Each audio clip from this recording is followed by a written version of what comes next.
The wait is over. The children of King and Deanne have finally been shown. After such a long wait, after so many hyping moments, we finally get to see them. Not just one, but all of them. Seven Deadly Sins fans, rejoice! To understand why this is such a big deal for the community and fandom, we're going to have to go into some details. Some very, very annoying details. If you want more Seven Deadly Sins content, like, share, and subscribe, share this video, and help the algorithm. And hopefully we can start doing more weekly manga review channels. I'm trying something new, so just bear with me. Like I said, we're going to have to go into the content as to why this is such a big deal. Every other member of the Seven Deadly Sins, minus Merlin and Gother, and Escanor, rest in peace, have started up families. Meliodas and Elizabeth shacked up in the royal palace of Leonis and gave birth to Tristan Leonis, a Nephilim. Then you got Bon and Elaine, who gave birth to Lancelot, the god of war him frickin' self. But King and Deanne? Well, when it was Tristan's birthday, they said they had a kid and that Tristan was not as cute as their kid.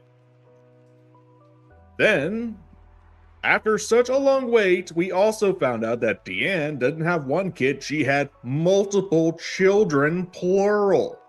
Yeah, King got busy. We thought we were going to see them in Grudge of Edinburgh, but no, we were teased constantly. This was one of Nakabo's most cruel jokes ever. Hyping up, seeing the kids, and then not following up on them. Did he just not have a design at the time? Then we got the Seven Deadly Sins Origins video game trailer, and we found this mysterious girl with pink hair and, orange eyes. We just thought she was just going to be a random fairy, but no. Hints were shown out throughout the trailer, and in an interview, it turns out that this girl, TIOREH, was a child of King and Deanne. We had finally gotten one of the many kids that were yet to show up. And based on the trailer and this upcoming chapter, it seems like TIOREH and Tristan got along and became best friends. I'm starting to notice that Tristan seems to be able to attract pink hair girls. Am I the only one who noticed this? Which leads us to the latest chapter in the Four Nights of the Apocalypse. However, before I get into that, let's go over some brief details of what's gone on. Okay, so after Leonis, they decided to try and find a way into Camelot. That led to them going to the Demon Realm. It led to a bunch of reveals for Percival. Percival just left his friends, or rather he left the body. And then we got a time skip. Anne and Donnie were in Camelot trying to gather information. We find out that Tristan is in prison somewhere. Meliodas must be pissed. And we also find out that our friend Naciens has apparently been living in the fairy realm. Not the Fairy King's Forest, the fairy realm itself. Many fans did not know if this realm even existed. They thought it was just another term for the Fairy King's Forest, but no. The Fairy King's Forest and others throughout Britannia are something along the lines of colonies. Wait.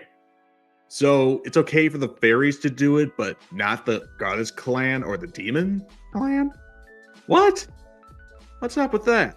Anyway, back to it. We finally get to see this realm. It, along with the demon realm, are just crazy. Naciens has not only been living in the fairy realm, but he's also gotten acquainted with the royal family themselves. And one of them, who is very close to him, is TIOREH. That's right. Finally, in the manga, we get to see the first child of King and Deanne. The first one who actually appeared in the video game, but here we get to see more of what TIOREH is like as a character, because the video game has not come out yet. From the first few chapters we see of TIOREH, we can see that she and Naciens have really gotten close, best friends even. She calls him Nasi, just like she calls Tristan Tree. They seem to get along pretty well, and she's pretty nice to him. And I'll just say it, she has such a unique and funny personality. I believe definitely that she is a full-on fairy. She has that trickster personality. She has more of a personality than King did. The two travel together to find the body of Percival, who, despite being a lifeless corpse, still has his hair growing. Okay, that's just weird. Am I the only one who think this is weird? So it turns out that throughout the time skip, Naciens has been trying and trying to bring Percival back. I'm sorry, buddy, but you're gonna have to pull a Sleeping Beauty on this one. You gotta kiss him. Do it. Do it for the fans who wanted to see you two kiss. Sadly, nothing works, and TIOREH keeps telling him that there is a reason why Percival left. Percival can sense people's emotions. He could feel the pain that everyone was feeling after they got their asses kicked in the demon realm. They were weak, and Naciens has a right to feel a little bit upset that he might have caused it, because this was pre-time skip. And who knows how powerful Naciens is now. I mean, Donnie was able to lift a freaking mountain. And this is Donnie. Naciens, who knows how many drugs and poisons he's slurped up. After yet another failed attempt, TIOREH and Naciens finally go see King and Diane, and the long-awaited. Here it is, people. The children of King and Diane together at last. I just wish that Nakaba actually made some better designs. Okay, look, I know I'm probably gonna get some flack for this, but come on, Nakaba. We waited such a long time to see these kids. The theories, the potential people who were candidates for a real Kiane child, the memes. Think of the memes that were made because of your stupid decisions. Okay, to be fair, there were some stupid decisions on our part for the theories, but I digress. Still, what's up with these designs? Granted, there are some that look good. I mean, TIOREH looks great. There's also another giantess sister who looks kind of like Diane, but yet she has blonde hair. And then we got these people who, oh my god, Nakaba, why? What was the reason why this kept being delayed? Was because you didn't have a freaking design for these kids? They look so generic. I mean, one is just another Diane copy. And also, look at this panel. Fairy giant hybrid genetics are weird. Okay, the giant sisters are smaller than their mom, but why is it that these two can only be one and not the other, or both? Why are some of the children giants while the others are fairies? Shouldn't they be both? Is that not what a hybrid is? Okay, design-wise, let's get back to the plot. Naciens goes to see King and Diane and the rest of the family to give his report on what happened with Percival, and sadly, another failure.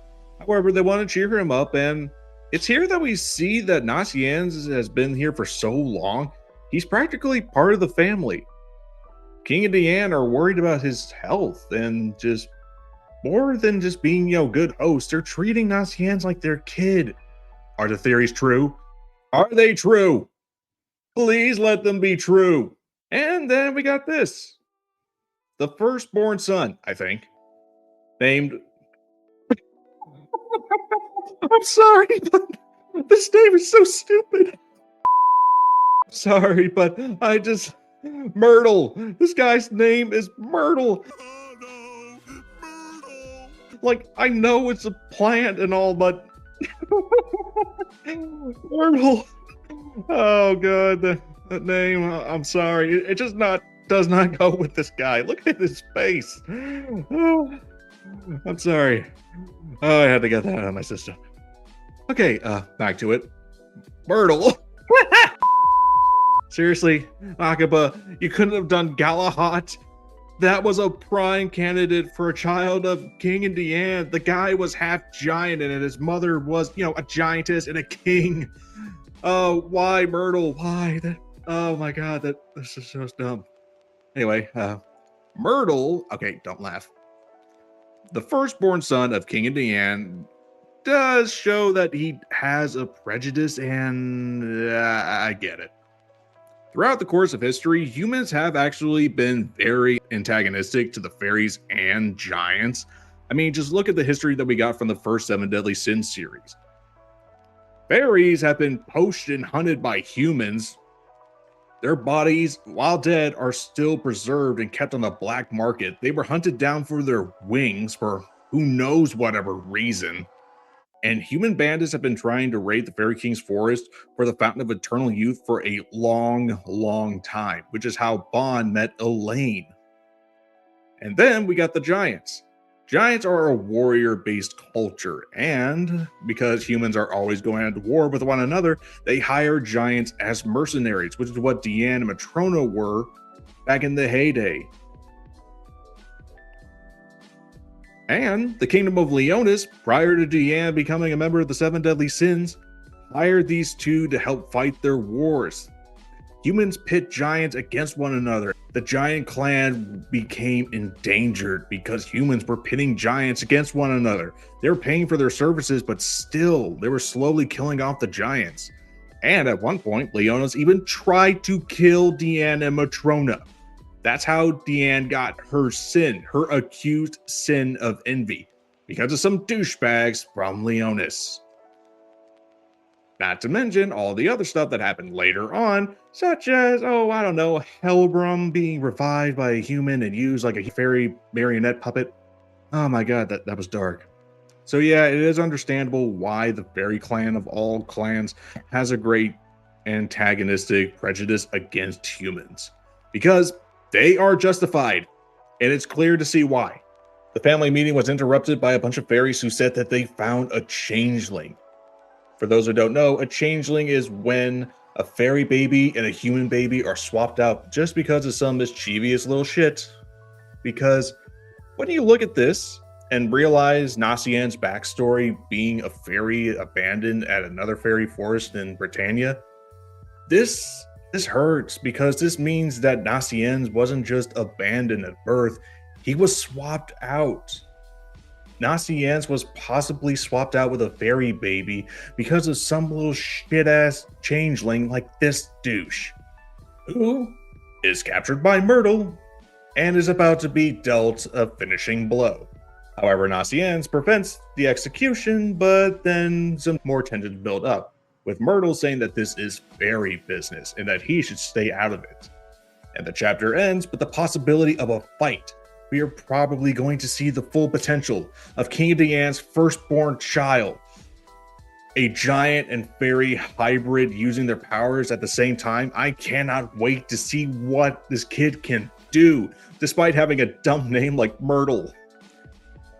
However, there is a theory, and this has been going on X for a little bit of the fandom for a while, but I have to point it out that, hear me out, this is just a theory, but is Myrtle even the real firstborn son of King and Deanne?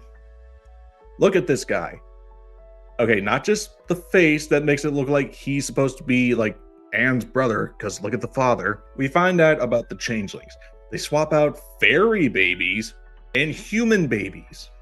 So, hear me out. What if some changeling did the same thing with King and Deanne's first kid, and this guy is not their kid? We're probably going to have to wait until the next chapter to see if this is true, but look at Myrtle compared to the rest of the siblings. He doesn't have any fairy traits. He doesn't have any giant traits. He looks human. He looks the most human out of all of them. He doesn't have any wings. He's not huge. He's got a six-pack and like a fairy sword. But I think that's just from training. Myrtle doesn't have any features from any of his other clans, while his siblings each have distinct features from one of them. Is this due to like the fairy shape-shifting ability? If so, then why is he choosing to stay like that if he hates humans so much? There's a lot going on, and I cannot wait until the next chapter of Four Knights of the Apocalypse. What are you expecting for the next chapter? Let me know in the comments. Until then, I'll see you later, mortals.